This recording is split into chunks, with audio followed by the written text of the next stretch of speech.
Hey, welcome to the Fine Print, ladies and gentlemen. I'm your host, Caleb Teskey, and I know it's been a while, but surprisingly enough, I'm back with another great guest for you guys today at the end of Positivity Week. I don't know if you guys have been liking that at all, but just been giving shameless shout outs to a lot of the folks who have appeared on my show recently and supported the things that I'm working on. I do want to do the homework off the top. You know, my last couple of guests, some really great interviews. My man Mavstar, local MC here from the Burlington area, just put out his new album, Verona. Really well done. A lot of great features on that album. Sky Splitter, Zach Crawford doing some great work. Mike Levesque on the beats. My interview with John Campbell at Satori. If you guys haven't seen that, that was a banger right there. Probably got more views than I think just about all of my other interviews. And my man Evan Carlson at NEK Broadband, who is trying to expand internet access to rural Vermont. Here we had Derek and Brooke Granai from Bushy Beard, all kinds of great guests. And I am going to be slowing down the podcast a little just because I've been doing so many shows. It's kind of hard to keep up with all this stuff, but had some really wonderful people on the show. If you guys didn't see my interview with Yasha Khan at MCR Labs down in Massachusetts, he's the co-founder of a testing lab down there. Fantastic conversation. Jamie Toth, Data Witch, who's been doing some excellent data analysis from a lot of the labs around the country, failed pesticide tests and stuff like that. Lou Rinaldi, who's a Connecticut patient advocate, just a laundry list of great guests. Luke Mason from Orem Labs, which had to shut down. You know, Drew Greco out in Nevada, who has given us some of the lay of the land out there. Just wonderful people joining me. And I got another good one for you today here, guys. I'm really going to be trying to focus my energy back on Vermont again.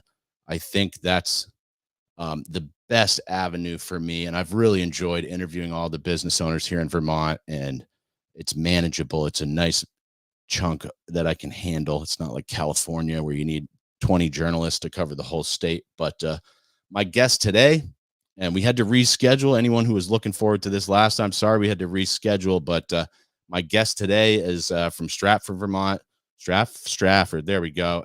Him and his wife, Thalia, are the owners of Green Mountain Gardens in Rockingham, Vermont. Please welcome to the show, Nate Brown. Nate, thanks for being here today, man. Thanks for having me. Definitely. My pleasure. And before we do anything serious, as always, would you mind giving us a 5-minute life story? Sure. Grew up in Stratford, Vermont, born in Charlotte, and pretty much spent most of my childhood in Stratford, which is a tiny, tiny town close to South Royalton, Sharon area. From there, I moved to New Mexico for a handful of years, where my father still lives, working out there. And after New Mexico, ended up coming back, attending University of Massachusetts at Dartmouth for biology, where I met my wife. We were both studying biology. We lived in San Diego for about 8 years post-college. We owned and operated a restaurant out there. I've been a chef for 30 years-ish and worked in all kinds of restaurants, from mom and pop shops to fine dining, to eventually owning our own restaurant in San Diego. We moved back to the East Coast wanting to start a family.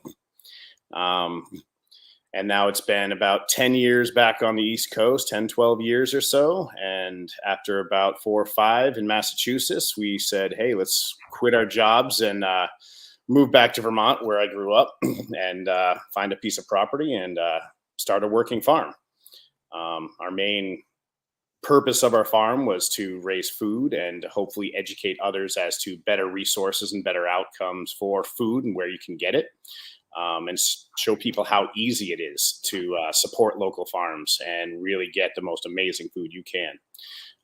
And so we did that for a number of years, and been doing farmers markets all over southern Vermont. And we raise meat as well, pork, chicken, and this year's our first year with beef.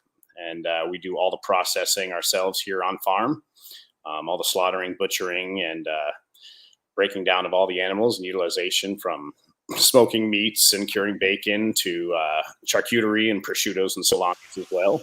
And now we grow cannabis as well. And it's a wonderful thing that I've been doing for close to 25 years, outdoor and indoor, coast to coast. And here we are. Can I stop you for a second? I'm going to slap you up in the big box over here. Before we get into, and I want to ask you about your farm before you started growing cannabis, but before we get into that, could you just, as someone who's worked in the service industry for the better part of a decade here, would you mind telling us a little bit about what that's been like for you? And maybe, I don't know, some of my experience in the service industry is kind of what drove me to want to get out of it. I don't know if you've had a similar experience, but I'd love to hear your thoughts, Nate. Yeah. I mean, I started working in kitchens, pretty much as young as I could working wise, just whether it was washing dishes, doing prep work, and, worked my way up to line cooks in places, and eventually head chefs, executive chefs, and then owning a restaurant. But yeah, it's insane. The service industry, God bless anybody who maintains that. It definitely it's long hours, it's consistent work all day, every day, all night, and pretty much what drove me to the end of that was wanting to spend more time with my family, and having my son and really wanting to be home, not wanting to be out at midnight, 2 a.m, working 14-hour days. Now we still work 14-hour days sometimes, but we're home and we eat 3 square meals together, and can take breaks as needed and hang out and have fun. That's going to be a beautiful transition. So you mentioned the farm a little bit before and what you guys were doing, but before we do the cannabis stuff, maybe you could just tell us a little bit about what it takes. And I know it's a ton of hard work, but a little bit about what it takes. It sounds like you guys were doing meat and vegetables and all kinds of stuff. And I'd just love to hear some of how that went down, and then maybe why you decided to also move into cannabis after that. Definitely. So we moved up here about 6 years ago. The property was amazing, but there wasn't a thing on property. There wasn't even a house garden. So we began by putting in infrastructure, fencing in our 14-acre pasture, putting up a couple high tunnels. We had 2 52 by 30 foot wide high tunnels. And then we started breaking land. We opened up about an acre and a half-ish, and we started just growing basic vegetables, your tomatoes, cucumbers, watermelon, squash. We do popcorn. And then just started hitting farmers markets. And the real big key for us and how we farm is just being as multifaceted as humanly possible. Whether it's harvesting red clover at its peak time with mint, making tea mixes, harvesting wild nettles, drying herbs, making random teas, even compost teas and things, and selling, is pretty much finding anything that we could hustle and sell it off farm. Doing, whole chickens, which we raise on pasture. They get moved daily and fed all non-GMO grains. And then we do pigs, which we've been opening up farmland with, and then also processing. Most of our pigs go to individual families. We only raise a handful a year, and we always give the families the option to do the slaughtering and the butchering with us and be part of the entire process of seeing the animal raised to seeing it, in cuts in your freezer. And I think that connection is what really makes it worthwhile in what we do, and seeing people learn and want to learn and get more excited about, again, where your food comes from, and just seeing how much better it is and can be for everybody. And I think, especially for people that eat meat, that's a very important part of the process. And I feel like it's getting lost now with all of these giant corporations where you never have to see that part of the process. You just get the end product. And honestly, I think it's very beneficial for people to understand exactly where your meat comes from specifically. Yeah. No, it's incredible. And the quality is 1,000-fold. You buy a pound of lettuce from me, and that lettuce is going to sit in your fridge and be solid for 2 weeks. Veggies last longer. What most people don't realize is by the time you buy stuff in a grocery store, it can be weeks old, 2, 3, 4 weeks old. Even eggs have can sit on a shelf in a warehouse for a month before they can even hit grocery store shelves, and they got another month to sell them. It's you can get stuff that's 60 to 80 days old, and or you can go to your local farm, which there's plenty around, and certainly not far from most. Support someone who works their butt off, and get something killer in return. Right, and it's also like it's kind of like a family thing. I notice a lot of farms are really like family operations, which I personally appreciate. Yeah, I mean, it's just my wife and I, and we have a 10-year-old son, Finn, who helps out as much as he can. And, between the three of us, a 3-year-old Australian cattle dog, it's a madhouse. But, we sugar in the spring, and then everything's wrapped around cannabis as well. So it's kind of, it becomes this web that you just maneuver all day, every day. It's never the same thing, which is fun, but you can make your own hours, do what you feel like doing, but you got to hustle at the end of the day, and you got to figure out how to make money hustling whatever you can. Mm-hmm. Here we go. I'm going to slap this up a few times while we're talking. It's Nate Brown, Green Mountain Gardens. Now, so tell us how you decided that and I see we got about 5 people watching. If you guys want to drop any questions or comments, I'm happy to take them. But Nate, maybe you could tell us what prompted you to decide to go pursue a cannabis license here in Vermont? Well, it's something that, like I said, I've been growing cannabis for about 20, 25 years or so now.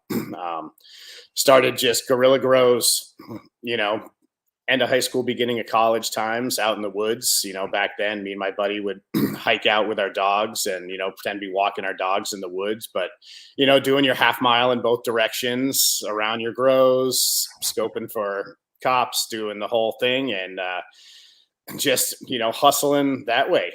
And to growing indoors when we were in Southern California. And that was kind of a wild ride as well. And, getting I had my med card out there, which $35 and 15 minutes in and out. And the doctor signs a piece of paper and goes, "Here you go. Have a nice afternoon." Where at that point, in the early 2000s, dispensaries in Southern California were like Dunkin' Donuts on the East Coast. There was 4 per block. And then even when we moved back to the Northeast, I've always grown, cannabis has always been part of my life and what I do. And always been a way to hustle a little bit of extra funds and, help out friends, neighbors, athletes, all kinds of stuff over the years. And it really was something as farming up here, like I said, hustling. So, I mean, in the wintertime, you can't grow too much outside. We do greens in our greenhouses all winter as well. But, growing cannabis, 20, 25 plants throughout the season in the summer and having those for winter to be able to move a little bit of weight in the winter, friends and family and stuff. And, it was always just the way we did it. So we started doing it that way. And when we could get a license, it was, why the hell not?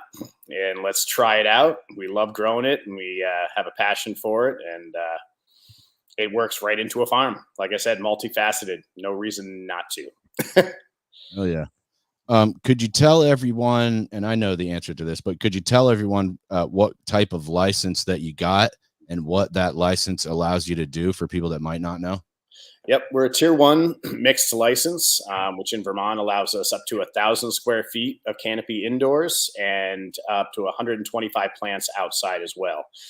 And I think it's a great way to go. Even if it's, some 10 by 10s inside in the wintertime, it gives you the ability to, if you have a year like last year, like we did up here with all those rains, and it was unbelievable to watch farms just melt from septoria, bacterial wilt, and everything else. Just, for us, it made sense. It gave us an extra something to fall back on if need be, and also it picks up that dead time, in February, March, April, May, when outdoors are usually sold out by then. And, you're sitting there waiting for your next crop with nothing on the shelf for 6 months. Doesn't look all that good. Better to keep stuff on the shelves, and stay relevant in people's minds and do what you do. Yeah, it does seem like going strictly outdoor, especially in a growing climate that is as unpredictable as Vermont, it does seem like a bit of a gamble, to risk your whole season on one crop. I know some guys that have been very successful with it, but it does just, boy, it must be like a little bit of a panic attack all year, just kind of hoping nothing goes wrong.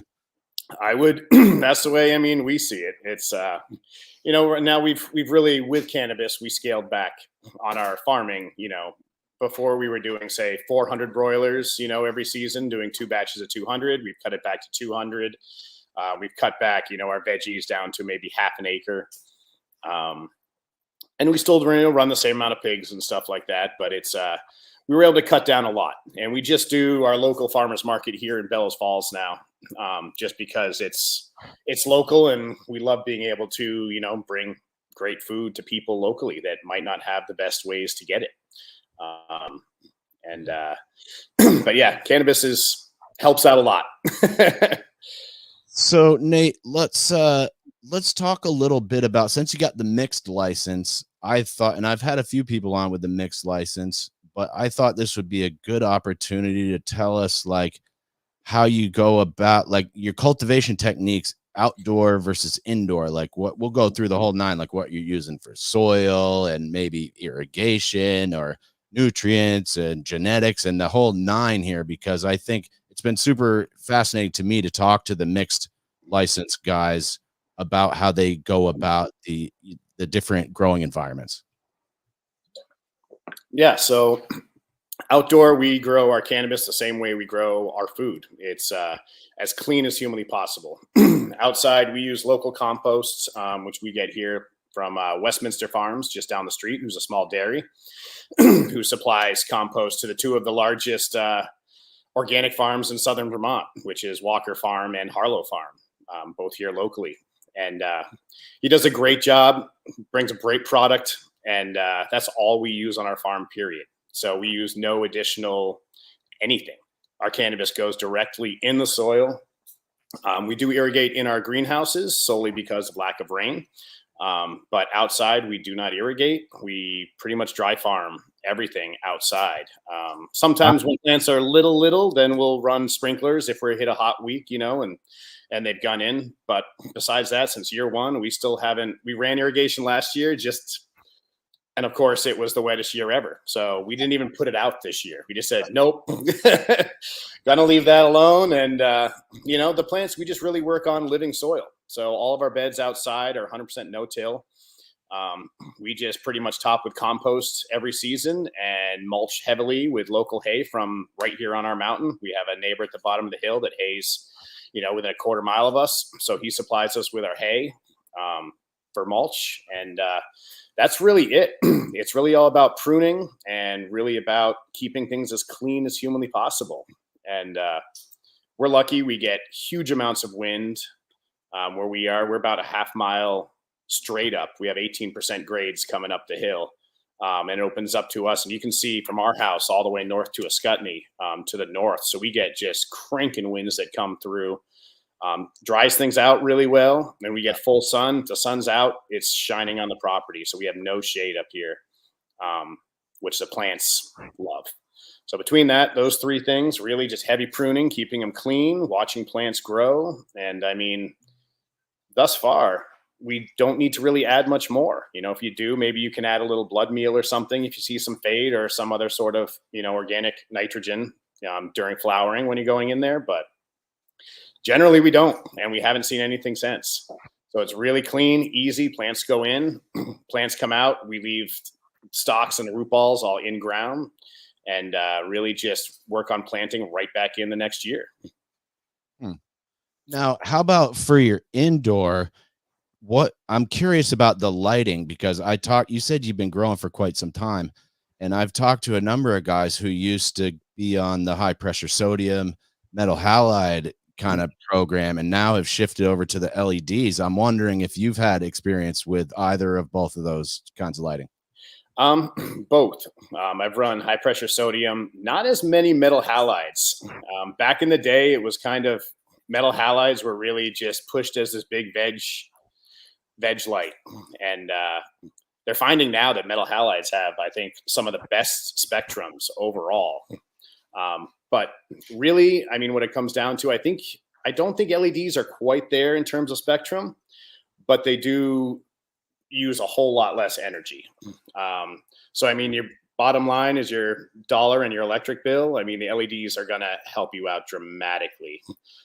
And I've been running LEDs now for a year and a half indoor, and we use HLG Scorpion Diablos, and they've been just stellar lights, producing beautiful flower, no issues. Indoor as well. Thus far, we've just done small batches, so we've been using Build a Soil 3.0 and spring water, and that's all that goes into the indoor. You got a spring up there? Yep. Yeah, we have our own wells. We have an original dug well that's 100% gravity fed, about 200 feet up the mountain behind our house, which is great because that can you just switch over a valve in the basement, and we can get gravity fed water that can run the whole house and the farm, no issues. So if power's down, you still got great running water source and everything. And then the water, we have a dug well as well that works fantastically. The water comes out perfect out of the ground. We have no filters. Anything comes directly out of the ground, right out the faucet. And it's that's what all the plants get as well. We get it, plants get it, animals get it. It's an amazing thing to do. We fill a 275 that we keep in our building to consistent water. We usually fill 255-gallon drums, and we have a gravity-fed blue mat system, which we just installed a few weeks ago for irrigation. That's saving hand watering all day. Oh yeah, and we got 7 people watching. I'm here with Nate Brown, Green Mountain Gardens, guys. If you got any questions or comments, please feel free to drop them in there. I do think, like, when we talked on the phone, you said maybe you were thinking about incorporating solar into this mix as well. Yeah, we run about 30 panels on our house. Like I said, where we get, even in the middle of winter time, we get full sun. It doesn't even duck behind a mountain in the winter. And so, I mean, solar was just a no-brainer. You know, when we looked into it at first, it was for the loan, it was approximately $15 cheaper per month than our average electric bill.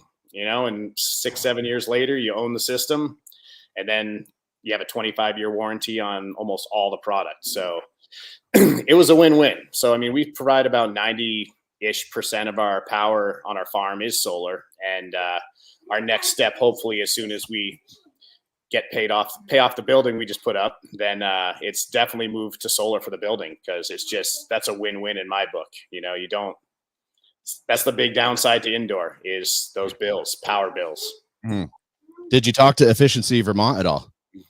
We have. Yep. We've talked to Efficiency Vermont as well as a few solar companies locally, and we've got plans kind of in place, and we're definitely moving that direction eventually. Because I mean, that's the only downside to it. You know, you have to pay for electricity. Besides that, the rest of it's, you know, easy hands-on stuff, whether it's, you know, pruning, you know, a little bit of lights and stuff like that. But do you guys have any extra employees, or is it just you and your wife? Yep, just my wife and I and our son Finn. And it's really we hustle. You know, we have a few friends that like to come, you know, when they're up for the weekend, they love to come check it out, hang out for a day and stuff. But you know, those are few and far between. And as of now, it's great to really just keep it a family business, and not to have employees yet. Hopefully we'll get there eventually. You know, I mean, it'd be nice to have some extra hands, because, you know, by the time you get to that last plant pruning outside, then you're about 2 weeks late for that first plant that you started 2 weeks ago. And stuff grows this year too. It's just amazing how fast things are going. It's can't believe it's already August. Do you want to tell us about what kind of genetics you're running? I've talked to a lot of guys about this, and especially with the outdoor in Vermont, this seems like a particularly relevant issue of maybe strains that are resistant to things like septoria and can withstand more moisture or something. But I'd be curious what you got going on there.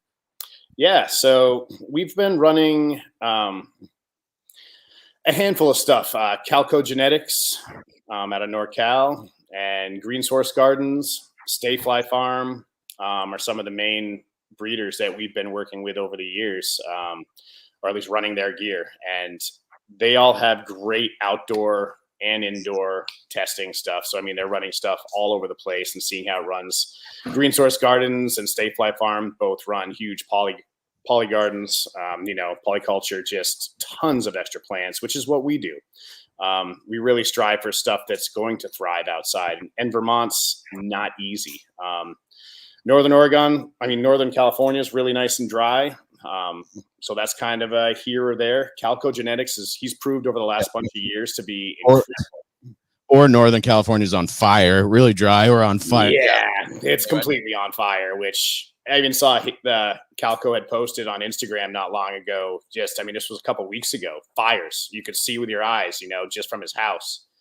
And it's definitely, I'm all set.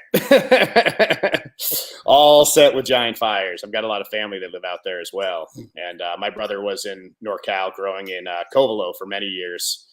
In Mendocino, and they got evacuated almost on an annual basis. And then folks are trucking up, the Eel River on foot to try to get up there to water their crops because they have to try to keep them cool and try to keep them moist, and praying that that's their only income for the year generally. All those guys are great so far. Genetics have been amazing. Calco stuff has been running incredibly outside here in Vermont. And as well as Stay Fly Farm and Green Source. We've found a lot of great stuff with them. And last year we had multiple strains from Green Source and Stay Fly Farms, and as well as Calco that we kept Moms Ave just because, they tested well, they looked amazing, the flower was great, and they were just bulletproof last year. Saw almost nothing. With plants melting next to them, you see just a spot or two on an entire plant, and that's a winner you can't get rid of or replicate. It's hard, So when you find those things, I think, especially up here, you really got to keep them and rock them. And we took all those and we're running them inside right now. We're about at week 6 or so in this batch. And we've got one of our house strains, Echo Hill, as well as Stay Fly Farms sweater jackets and their Cherry Valley cake. And then we've got a bunch of moms of stuff we're running outside this year that we're running inside in tandem at the same time, so we can kind of see how things are running across the boards. More info the better always. And before we get into like the nitty gritty of the application stuff, I'm curious, it sounds like your growing style is kind of minimalistic. You said you aren't doing much composting and mulching. I'm curious how you deal with like IPM issues, and I know at least like one company here has lost their license for some violations of these rules, but I know a lot of people use the beneficial insects. They got praying mantises and ladybugs in their greenhouse, but I'm curious what your method is. So, we're pretty minimal in anything that we do. Like you're saying, we really approach it. Watch the plants. The plants will tell you what they need if they need something, rather than just being proactive. And really wonderful soil biology is the key. Watching mushrooms come up constantly. Lots of different types of vegetables. We put in cover crops last year, and this year we'll skip the cover crops and watch them come up still from being seeded themselves. In terms of IPM this year, we've been working on beneficials just nonstop. Last year, we ran into some mites at one point in the greenhouse, and we just hit it hard with beneficials, with predatory mites, and cleaned them up in no time. It was incredible. So this year we started day one with just every few weeks releasing beneficials and we have so many other insects beneficials. Like when I go out and mow our pasture, half the time it's just, hundreds of little praying mantises shooting up the fields out of there. We don't have to introduce ladybugs. We do lacewings we introduce, as well as predatory mites. Just in case. We haven't really seen much issues, but I'd rather be safe than sorry. And but we have 2 large half-acre pollinator gardens within throwing distance of our greenhouses and our grows. And those things we just don't touch. We leave them. We seeded them out with 75 native pollinators, and we just let it rock. 3 years later now, it's packed full of everything from comfrey to bee balm, everything under the sun. And it attracts and creates a whole entire ecosystem for bugs. And, those beneficials really help. Like this year was the first year that we really saw those rock, and we didn't see a single potato beetle for some reason on our property this year. Wow. That's never happened. Like, we've tried to run, try to hide, and those things will find you. And this year we got a killer crop of potatoes, and so it's nice to see that really nature does work itself out.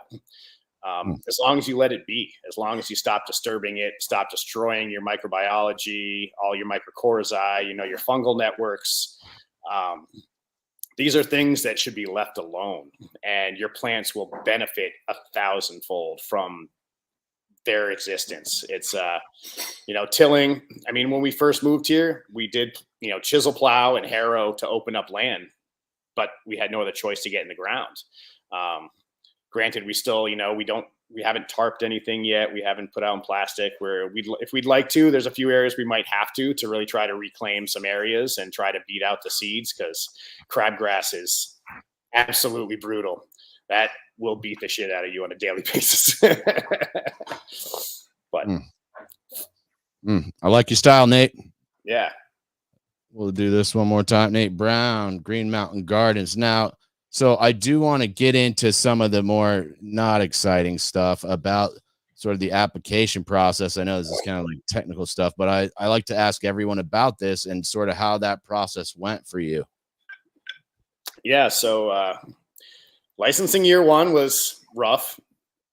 There was very little guidance. If any, it was very difficult to even get a hold of the CCB.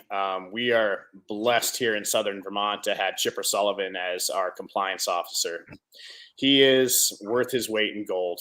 That man puts himself out there all day long for the small farms, for the growers, for the retailers, for everyone he can. We wouldn't be here without his help. And, it's a funny story. We knew this lady here locally in town who used to work at a little shop at Moondogs, this lady Kim, and was part of our veggie CSA for multiple years. And one day she was asking how things were going, said, "Oh, we're trying to navigate this whole licensing thing for cannabis in the state. It's brand new, and it's really, there's so much that we just have no idea what we're doing. And it's really difficult to get guidance, at the very beginning." And she said, "Oh, you should really talk to my husband. He could totally help you out." And, "Well, who's your husband?" And she was like, "It's Chipper Sullivan. He's your compliance officer for Southern Vermont." And I was just like, holy moly. And so the beginning of a great relationship. He really helped us out year one in terms of answering any questions we had at any time. And, super responsive, be able to get back to you and to help out. Just an all around wonderful, wonderful guy.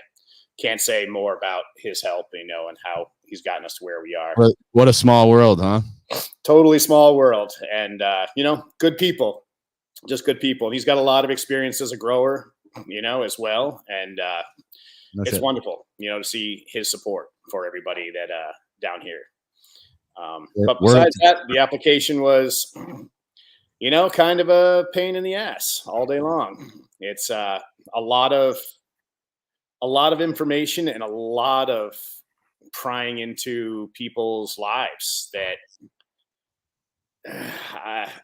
I can see.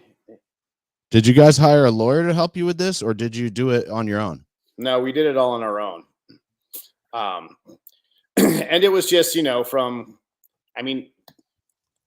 to the FBI background check, we don't exist online. I don't exist online. And so, it's like, we don't do much. And we're pretty honest, easy people. And, it's really, there was a lot of, we want drawings of your property. You need this, you need that. And I get it to a point, but some stuff's insane, which was another thing, to really drive you to, a lot of people to tier ones, is the lesser security requirements. True. I think I don't know of anybody else out there. There might be somebody else still running off a cash management plan, but I know they just got rid of those as well. So, we just had to enter the whole banking world. Yeah, you mentioned that on the phone, which was something I had not heard prior to that conversation. But yeah, you're saying they're taking cash management off the table here. That's what I've heard. I was told that by my next license renewal, which we just started this week, which is due at the end of September for us, that it wouldn't be an option, and we had to get a bank account. And you were using a cash management plan prior to this. Yep, since day one. We still are now.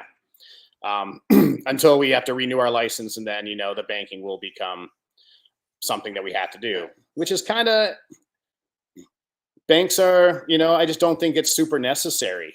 And I mean, what banks are requiring is almost ludicrous. They want access to all of your paperwork, all of your business statistics, all of your sales receipts, everything else. And didn't you say that they could maybe come inspect your property as well? Yeah, they want access to be able to come and inspect property whenever they see fit. There's a lot of stuff in there that you sign up for that, not that I'm saying that they do or they might, but I just think it's silly that you have to sign a paper that says, a financial institution who you're giving money to and paying on, a monthly basis or by deposit basis. In my mind, banks should be being a lot more thanks to the people that support their business. I know all the banks listen to my show. The cord, the charging cord. Yeah. And yeah, for sure. I've been trying to get one of these banks to come on the show here. I haven't been able to pull it off yet. I talked to one of them at NECAN. They sounded like they were going to do it, but yeah, it seems like, cannabis they don't charge regular businesses these same fees that cannabis businesses are being charged. And they say, we have to hire extra staff and do these suspicious activity reports and all this extra stuff. And there may be some truth to that, but I don't know. Sometimes I feel like they're just using that as an excuse and just charging people what I feel are exorbitant rates to have a bank account, which is required. It's not like people are doing this voluntarily. It's like you're required by the state to have a bank account before you get your license. Yeah. I mean, I've talked to friends of retailers that, it costs $1,500 a month just to hold a bank account. And or your other options are generally 1.5% on deposits, which for a small farm, I mean, it may not sound like much, but every cent counts when, Vermont just hiked everyone's property taxes. And then on top of that, insurances and everything else that we need, to stay compliant license wise and to run a small business. It'd be nice to see more support in the long run from those things rather than just, it seems, I mean, everyone's out there. They say, here's cannabis. Where's our money? And, you attach the word cannabis to anything, we'll charge you 4 times the price for it. Well, and you mentioned insurance real quick, and I've had some very interesting discussions with people about insurance. And one thing that keeps coming up is that the insurance, unlike other business insurance, does not cover things like product loss. It basically, from what I'm told, it covers like slip and falls on your farm. And some of these people don't ever have anyone else coming onto their farm. So basically, they're just paying insurance on the off chance that someone stumbles onto their farm and twists their ankle. And, that also, and some of the insurance rates don't seem too bad, but it's another, like you said, it's another drop in the bucket for small business. Yeah. It's hard. I mean, between licensure and everything else, you're probably looking at 10 to 15 grand a year. It's just off the top. And I mean, that's bare minimum. It's not a $1 million business. I hope most people are doing it for the love of doing it and for the love of the plant and for supporting, something that can really, I think, help a lot of people. It's whether it's, PTSD to one of the thousands of different medicinal, uses that cannabis has, and what it can do for people is, even if it's just makes you chill out and, live a little bit of a less stressful life. That's worth its weight in gold to people. It's Amen. It's an incredible thing, and I mean, for me, that's where that comes from, wanting to grow it and get people the best flower and have that wonderful experience and just know that it's beyond clean and just there's nothing in it. It's grown the way it should be grown.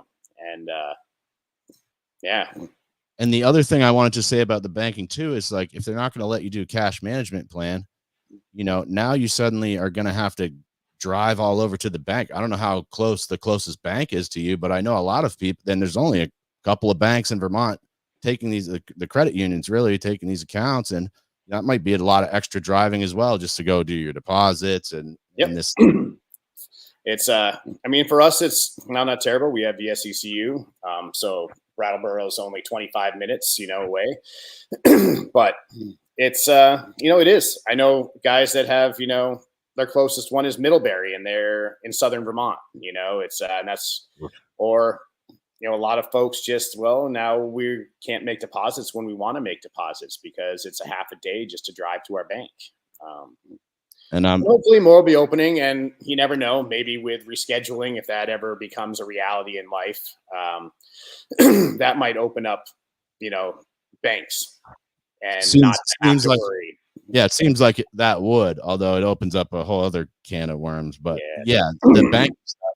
And, I would say the same about testing. And I know, like, I looked at where you live in Vermont, and for testing, there's only 2 labs in the state, and it's not their fault that they're in the same place. But, if you live down in Brattleboro, that's got to be 6 or 7 hours round trip driving just to drop off samples. And if you have samples, then it comes back not happy and you need to rerun it. I mean, I've run multiple samples and gotten different test results here and there, and flower always differs. So it's, I mean, I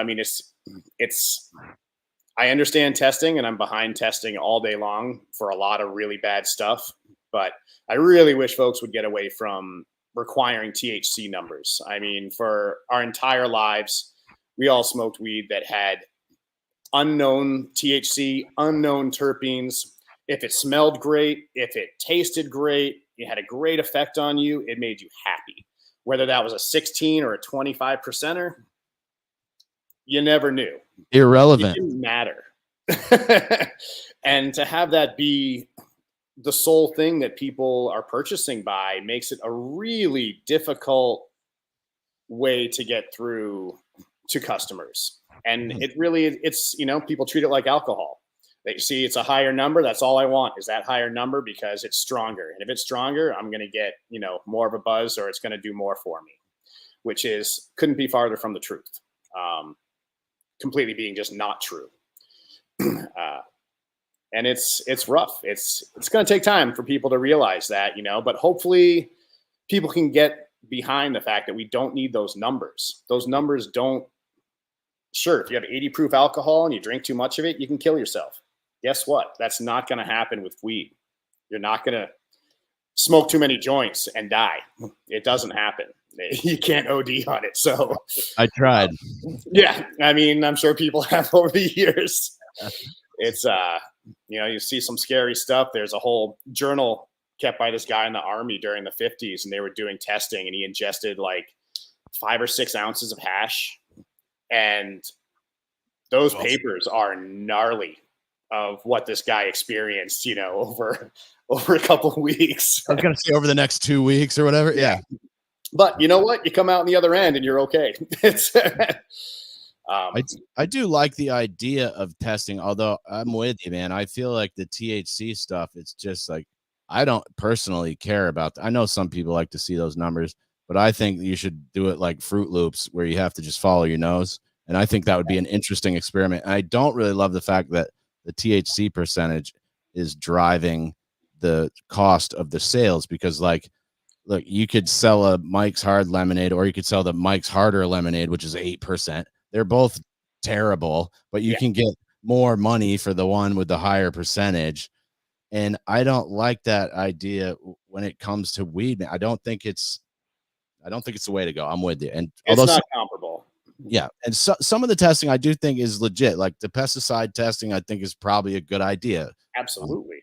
And we've pathogens, pesticides. I mean, those are absolute guarantees. That should be happening. Should we be doing a pathogen test per strain?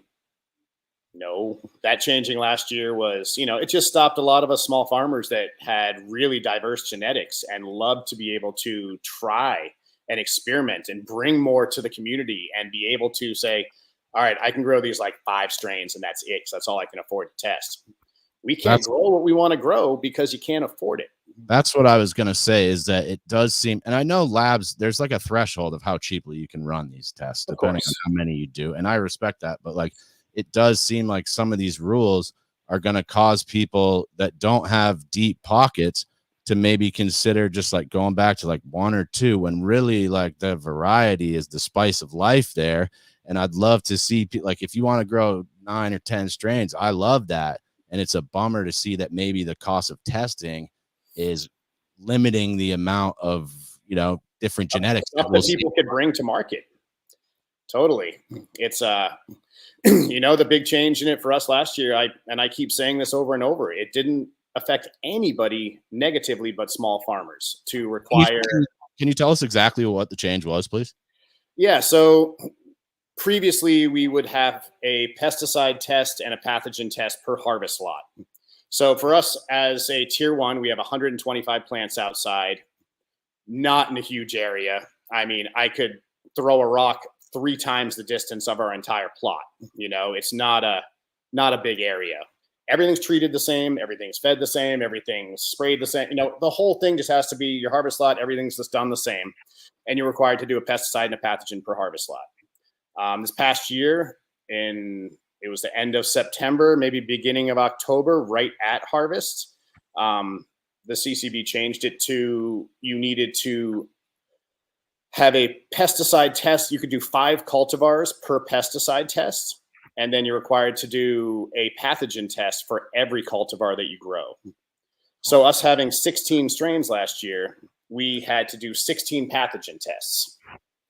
So if you're a tier 5 farm and you have 10,000 plants out in a field or something, whatever it is, and you have 2 strains, you're required to do 2 pathogen tests for 10,000 plants. Me being a small farm, because we had more variety and we're trying to bring more to the market, you get penalized. Now you have to do 16 pathogen tests. Wow. And, that guy can do 1 pesticide test for 10,000 plants, where if we have 16 cultivars, now we're doing technically 4 pesticide tests as well for a tiny area.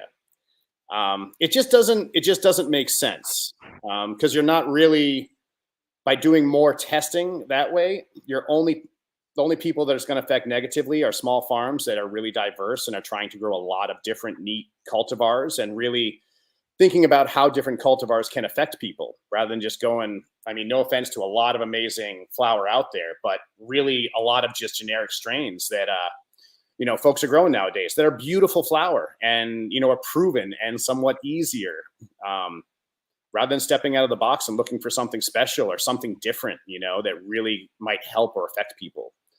A lot of those gelatos I've been seeing. Yeah. Those banks, the runts, the gelatos, they say like 90% of the stuff out there has cookies in it pretty much. It's, and that's the reality of just the insane amount of breeding folks are doing now. And, but that's just my thoughts. It's amazing stuff, but I'd love to be able to have the opportunity to run more strains, right? Like grab seeds from a small little guy who's doing his own breeding in his backyard and say, hey, I'd love to bring some of your stuff to market and get people out there trying it. It's incredible. Like, let's not turn this into the corn industry. Yeah. All day, Here, I got cotton. I got a comment here. Yeah. Right. Like all the big ag companies try to consolidate these industries. This is from, Georgia. I don't know how you say your name. Gorge. He said, I heard Nate mention the cost. How much is making on a good year? I assume he means how much is he making on a good year? I don't know if you care to discuss that, Nate, but I'm not going to really get into like our financials and stuff, but it's different for everyone. Who's willing to hustle? This year I found if you're not on the street shaking people's hands and being in their shops, on a daily basis, sometimes emails and stuff aren't cutting it. Text messages won't cut it. People are insanely busy. And I know most retail shops are getting like 10 folks through the front door every day. You're like, how was that sample I dropped? I've got a box full of samples that I'm trying to work through. And, it's becoming, what did they say after the meeting I saw they posted today? There's 500 and change licensees out there now. The 14th, apparently Church Street just got a new retail spot as well. Jesus. Number 14, somebody said. Well, and just to like kind of continue, just to kind of answer your question here, Gorgie, like I've talked to a lot of people and it's tight out here. Even the people that I and you're think not making are money. the top of the game are still struggling. A lot of people I've talked to, especially retailers, are like, I haven't even paid myself yet. So it's, that seems universal. This is a tough game here with very thin margins until at least, when federal legalization happens, maybe when those 280E tax codes go away and we see some of these restrictions loosen, maybe that will make it easier. But, how many people are going to go out of business by the time we get to that point? Very tough here. Yeah. No, I mean, a lot of folks, from day one, I think a lot of people got into it and went out. I mean, from what I've told and talked to, other folks too, that's, hey, I love to smoke weed and I'm going to go and get a license and I can grow weed and sell it legally. Game on. I've been selling the black market for, a decade and I'm totally in the game. But when you get into it, you realize that, yeah, growing in the summertime in your backyard, a bunch of plants and selling what you got black market is not all that difficult. And putting out, a couple hundred plants and maintaining 6 to 8 to 10 foot plants in a field is insane. It's farming. It's an insane amount of work and labor. We still do everything by hand. We move everything by hand. We weed everything by hand. We plant everything by hand. It's a lot of work. And like you said earlier, it's one crop. If you put all of your eggs in that basket, you could have a year like last year. And I mean, some farms lost everything last year. We had friends lose, 70% of their crops. Our friends right down the street at Birdland Farm, our friend Matt, young couple rocking it, killing it, beautiful product. And just to see stuff melt in front of your eyes, it's almost impossible to come back and see people keep, with the hope that doesn't happen. I like Matt. I had him on the show a while back. We had a great talk too. And Diana Stewart at River Ridge Farms, who came on the show to talk about the flooding that I think she said she had just put her plants in the ground like the day before the waters came out, or 2 days before. It was just kind of heartbreaking a little bit. It's completely heartbreaking. I mean, unfortunately, that's Mother Nature too. It's, you are at the mercy. Word up. And you can only do so much to tend, whether it's vegetables, cannabis, doesn't matter what you're growing. You're at the mercy of it. Facts. I'm with Nate Brown here, Green Mountain Gardens. I do want to ask you a little bit about something I've always asked people about is the packaging stuff. I don't know. It seems like you're doing a lot of pre-rolls. I don't know if you're doing flour and stuff too, but I'd like to hear your thoughts on the packaging issue. Yeah, we do some packaged eights for a couple of retail shops that we work with, but mostly we do bulk flour, and then we do a lot of pre-rolls and things. I mean, this year especially, it's been the way to go. Last year really we saw that anything under like 20% THC is really hard to move. Flour wise, it's not easy. And this year, I mean, we had to follow the trends, I guess. And, I don't think we plan on anything that's supposed to be under 24 this year, just because. But last year, so we washed a lot and we made a lot of pre-rolls, a lot of rosin infused with Nick at Stoneleaf, who made some amazing little half-gram pre-rolls. And we work with K&R Manufacturing in Ludlow. Ron and Carrie Casson are amazing folks, and they do a lot of our hash infused and all of our regular pre-rolls. But yeah, you really need to. It's a way to move stuff that might not move, or if it's slightly lower THC or it's something slower, you put it in a pre-roll, and it's that market for those things is crazy. People love. I think it's cheaper than buying an eighth, especially the package eighths being anywhere from 50 to I've heard even $80 out the door in some places, which is holy wow. Yeah. It's weed, I'm pretty sure. Old school New York City prices with delivery included. But wow. And it's the packaging's rough. The Vermont, I understand the whole plastic thing, and I really am 100% behind that. We try not to use, we used plastic mulch in the past, and we stopped even that completely. There's just no need. We'd rather heavily mulch and just introduce more organic matter to our beds and, where we grow all of our veggies and everything we eat, rather than putting plastics, microplastics, biodegradable plastic mulch I found in other farms like 5 years later. still buried in the dirt when you go and harrow up that field the next time. It's just chunks of it everywhere. Mm-hmm. So yeah, we try to stay away from that. And, you get these waivers for like a plastic lid or top. I don't know if the CCB realizes, though, that almost everything comes individually wrapped in plastic as well. So even though there's no plastic in said product, the box wrapped in plastic wrap inside another box, and then inside, every single tube is hundreds of thousands of tubes all have an individual plastic sheet on them. Concentrate containers, all individually wrapped. You might not find that in some companies from America, but I think 99% of the packaging all comes from China, that most people I know anyways, because they have to get the prices down to be competitive within the market. Even we looked at different places as well, but unless you want to spend double some places and have it be an American company, which probably down the road is getting it from China anyways. Yeah, it's a rough scene. And I think it's really neither here nor there. I think the plastic's there no matter what. And to make it much more difficult and more expensive for all the growers to actually try to package their products doesn't help.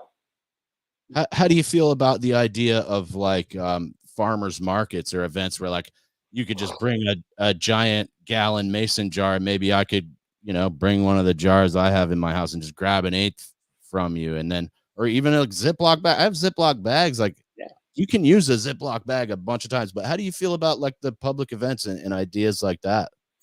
I think it should 100% happen. I think the feasibility of having people to your farm, a lot of people are going to be pretty shady about it. Do you want just Joe Schmo coming and buying weed from you at your personal farm or home where you live and grow? And true, there's a lot of shady people, and it wouldn't be the first time I slept outside, and but yeah, I think it's amazing. I think the fact, for me, I have no way to get a retail license. I couldn't afford it without getting into investors and stuff like that. And I really want to keep this a small family business. So far we've made it with just the two of us, and help from some friends and stuff, but really just keep it a family business without having to bring in investors or partners in the business. And now you're now you're at the mercy of everyone needing to get paid. Which you need to anyways, but a little bit lesser when it's just you and the family. You got to do what you got to do. But to be able to sell to the general public, I think is amazing. I think it brings, again, like you said, with the meat, I think it brings people closer to where their product is made. And they can sit there, they can see where that we grew, they can see who grew it, they can shake your hand, look in your eyes and say, that guy's not messing around. And he's not lying to me. He's not blowing smoke up my ass. And he's did a great job, and the flower's great. And I can see that with my own eyes. I can talk to them, and there's so much. You walk into a shop, and some of these retail shops are just, I can't even imagine. Ours are tiny, but you look at ones in California and stuff like that, where they have like 8,000 products on shelves. And you're like, 90% of them are probably grown by cartels, I think they say now. It's but for us, I would love to be able to sell at a farmer's market or event. And I think that, the downside would be, it might be a little bit of a pain in the ass to track product. But how much different is that from the way we track product right now?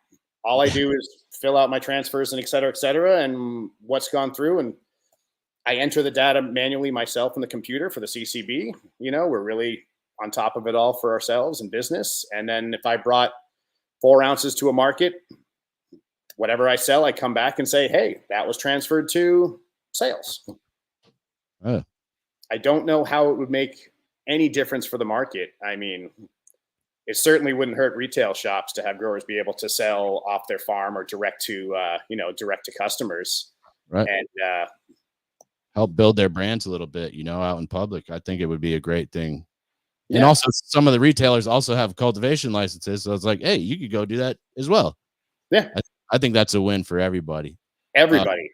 I know there was talk early on about retailers possibly being able to utilize their licenses off premise.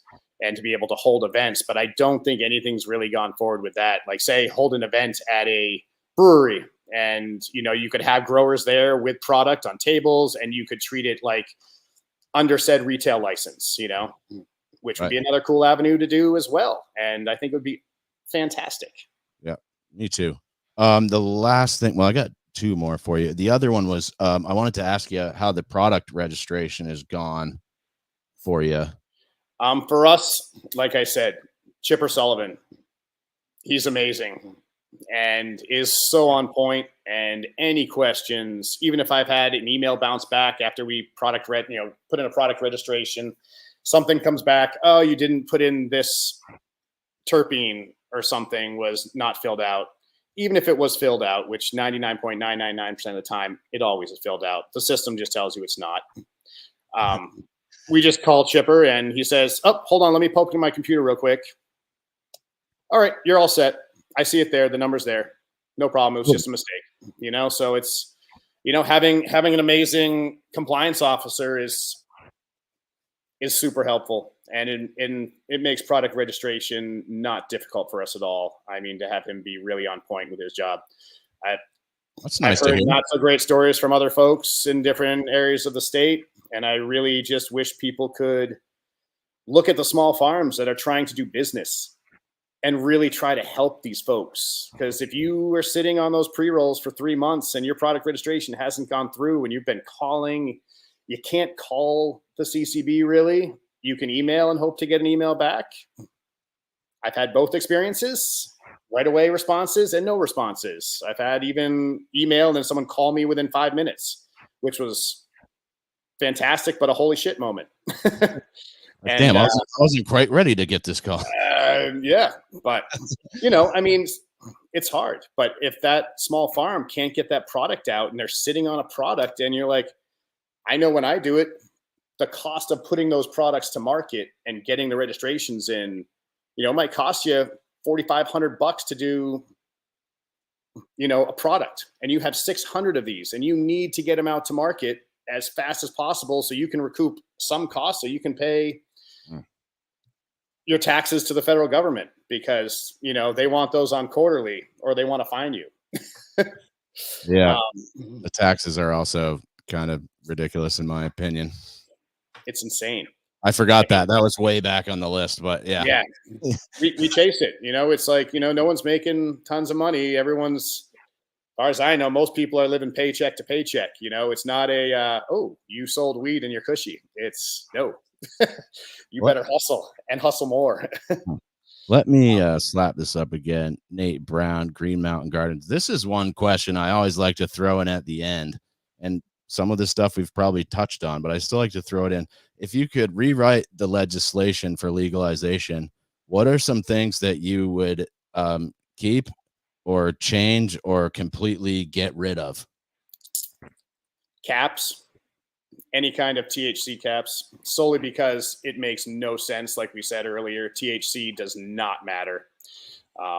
The whole entourage effect, or so they call it, the combination of THC, CBD, CBNs, every type of terpene makes for the effect. Your THC alone doesn't at all. And so, I mean, it's just a silly thing to have, getting rid of any kind of those caps. Packaging restrictions. I mean, even just the fact that it goes in a pre-roll tube, and most people do not have paper labels. So all labels are generally plastic. Those get, thanks for the pre-roll, take the pre-roll out, toss the tube. I would be amazed to find out the amount of pre-roll tubes, gone in the garbage this past year. Which I think, like folks like us and other farms have done, like bulk pre-rolls. There's no packaging. You can go grab a pre-roll, bring your own jar, bring whatever. Really? Yeah, so you can get, half grammars, and you can buy 1, you can buy 5, you can buy 10. That's what I'm talking about, Lucy's. Like, yeah, totally. Just like Lucy's at a bar, you got $1 for a butt. Yep. It's the same thing. And yeah, I mean, those are the main things. I really just wish people, I wish we could do farmers markets. There should be direct sales. There should be delivery. Retail shops should be able to deliver. They should have someone, a decade ago when I was living in San Diego, there was guys on bicycles for med cards. You could get ounces delivered to your front door. And I know New York City has been like that forever. I'm sure every big city has, no one's ever stopped them. Why, when it's legal, stop what's been going on forever? Yep. Hey, we should all be able to grow it. We should all be able to sell it. We should all be able to consume it. And especially something that has zero toxicity, when grown kindly, not full of crap. And, I think that there's too much regulation. We should have much less regulation. I think testing's great. I think, sure, I can kind of see where, licensing fees and all that jazz, but if a store takes in, do you really need a license? If a store wants to take in your product and you have your product fully vetted and tested by, labs that are accredited and, accepted in the state, why do you need a license? I'm there with you. And I also think that would help out some guy. Like, I have friends that just do like 4 plants in a little tent at a time.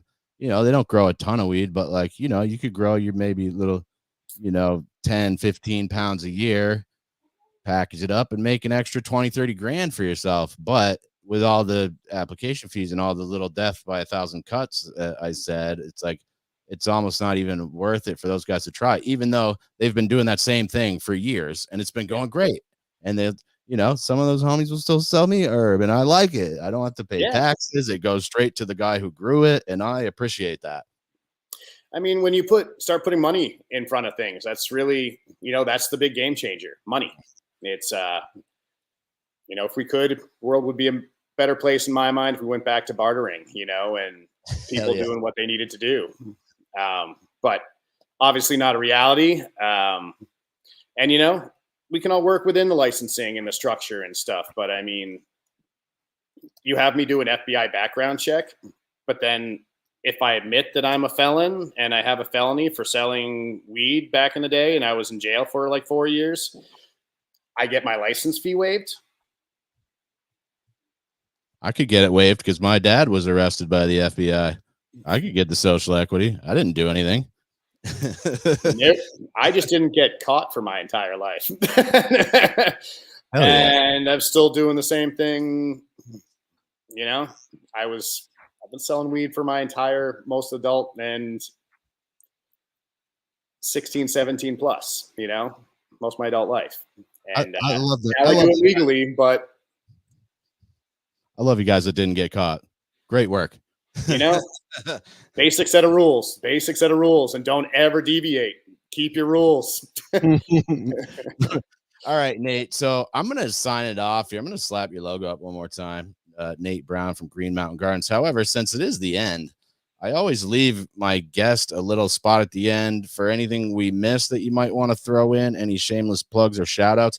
And maybe you could tell everybody where we could find your products in stores.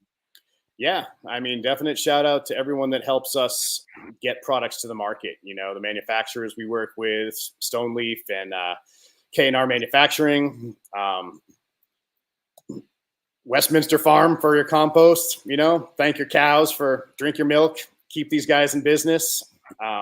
Besides that, all the retail shops that we work with, mostly in Southern Vermont, but from everywhere from the Bud Barn, Rattoos, Juniper Lane, DePot Shop, Sunday Drive.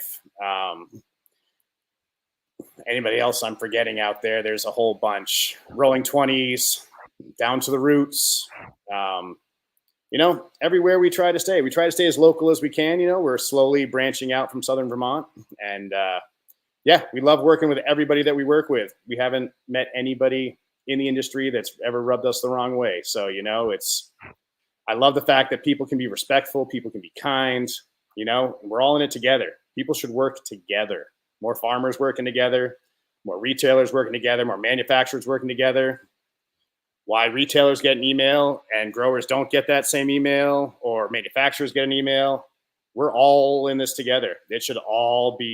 Information should be widely open to everybody on an instantaneous basis. Sales, records, costs, goods, the more open everyone is with each other, the better it will be for everyone, and a lot less petty drama. That seems like a great place to leave it right there. Yeah. Nate Brown, Green Mountain Gardens. Stick around for a minute if you would, please. I'm Caleb Teskey. I'm your host. And remember, the devil's in the details, and the details are in the fine print.